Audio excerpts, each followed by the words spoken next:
What's your name, sir? Stephen. Stephen? Yes, sir. Where do you come from? Victorville. How far is that from here? It's about, what, 90-something miles? Driving, how far?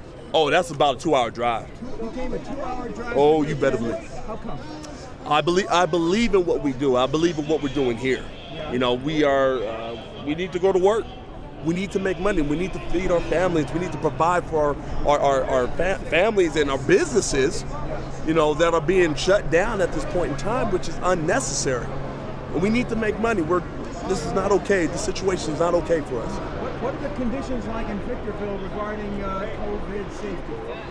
I mean, it's pretty standard across. You know, we're doing the same things. You know, the masks. But are there a lot of cases? Is it very common? I haven't heard of much. I haven't heard of many. Especially in my circle of people that I know, I have not known not one person who's contracted the virus. So the information about this pandemic seems to be a little overblown. Do you catch a lot of flack from liberals? Big time. Really? All the time. Online, in person? Mostly online. Online? Yeah, I mean, like when I'm doing things of this nature, they drive by, they'll shout their profanities and obscenities and things of that nature. But online is where I catch it. Online, it's nonstop, it's ever present. You know, how dare I have my own mind? How dare I break away from the Democrat Party? How dare I you know, think for myself? Like it's unbelievable the vitriol that I receive.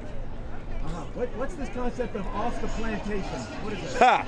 Well, you know, the whole runaway slave concept. You know, I'm a runaway slave. I once was a Democrat. I was on the plantation picking the cotton for the Democrat, for massa, you understand, for our overlords. But I'm gone now. I ran away.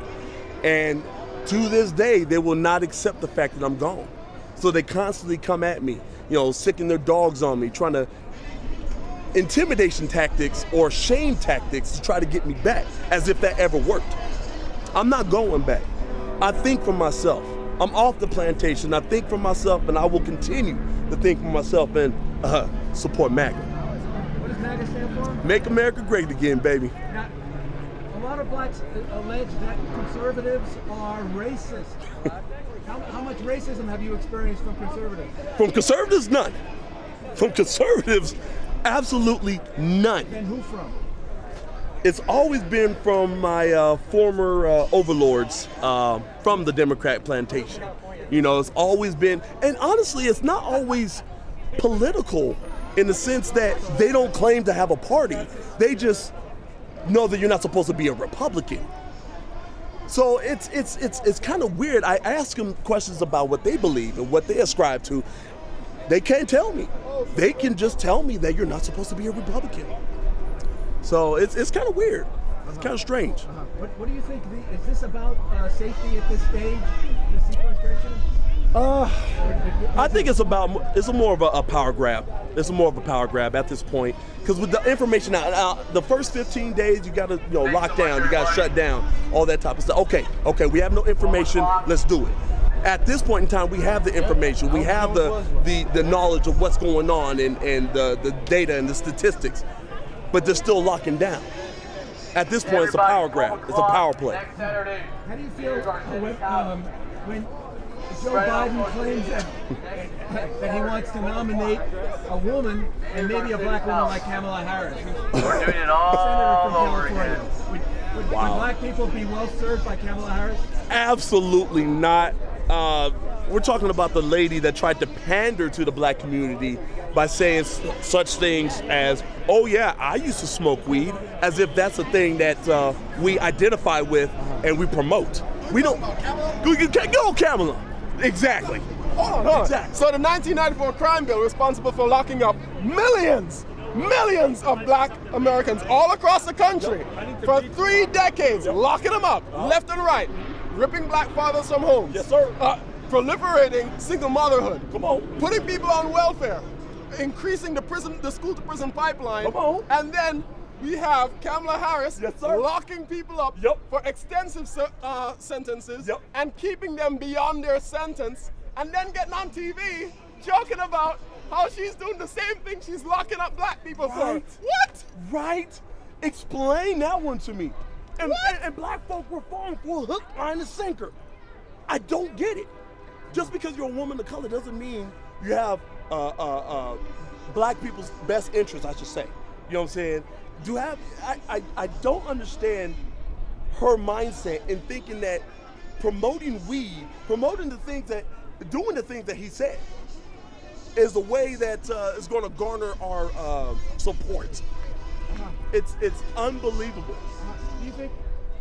Thank you everybody for showing up. You think that they would, the Democrats would cheat in this election if they could? Here's what I will tell you. They have a history of cheating in the previous elections. That is one of the reasons why they're pushing for mail-in votes, because it's easy to get dead people to vote if you have no way of checking IDs. But if they say picture ID, photo ID is no good, it's bad for blacks. Is that true? It is not bad for blacks, because here's why. Do black people drive cars? Yes. Do black people own homes? Yes. Do black people go to the shop? Yes. Do black people need to buy alcohol? Next Saturday, They don't need 12 to, but they do. We are fully open in California. Okay, so we have all of these services that every American need in order to buy, in order to go about their life. They need an ID. Why is it all of a sudden that black people, they believe that black people can't have an ID for voting? You think we don't walk around with an ID everywhere that we go? We walk around with an ID everywhere we go. We know how to get one. Yeah. Last time I checked, we just go to the DMV. We know how to get Like, one. But do to say they that we really can't think get we're one. so lowly that we can't get an ID? Come on. Us poor Is it people. racist to allege that? It is racist to allege that black people aren't capable of independently and on their own volition making the best of their life and taking care of simple things like getting an ID. Yes, sir. Starting a business, owning a home, getting their kids through school. Like, come on, we don't need the government for every blessed thing. We just need them to protect our rights, and we will use our rights to then go about making the best life for ourselves. Yep.